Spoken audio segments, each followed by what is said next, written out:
In today's video, I am going to teach you how to import and export passwords in Google Chrome. Vertical bar, download saved passwords list in Chrome. To begin, open Google Chrome on your computer. Once Chrome is open, look at the top right corner of the window. You will see a menu icon with 3 dots. Click that 3 dots menu icon to open the Chrome Options menu. From that menu, select Passwords and Autofill. After you choose Passwords and Autofill, click Google Password Manager. You may notice that this takes you to the dedicated password management area, where Chrome shows your saved logins and provides tools for exporting and importing. Now that you are in the Password Manager, look at the left side menu. Click Settings. When you land on the Settings page, scroll down until you see Export Passwords. When you find Export Passwords, click Download File. At this point, Chrome will ask you to confirm your identity before it allows the export. Enter your computer login password when prompted. After you confirm, Chrome will generate the export file and download it to your computer.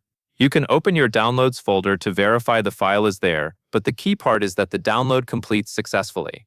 Next, we will go through importing passwords back into Chrome using a CSV file. So even though you already exported once, you will stay in the same general password manager area to switch from export options to import options. Go back to the Settings section on the left menu if you are not already there. Now find Import Passwords. Look for the area labeled Import Passwords, and then click Select File.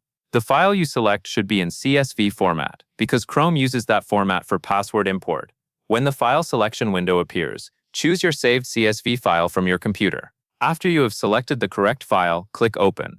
Chrome will then process the file and prepare to import the passwords into your Chrome password store. Once the import starts, give Chrome a moment to finish. The timing can vary depending on how many passwords are in the CSV. When it completes, you can return to the Password Manager area to confirm that the imported passwords are available. If you do not see them right away, refresh the page and check again. And that is all there is to it.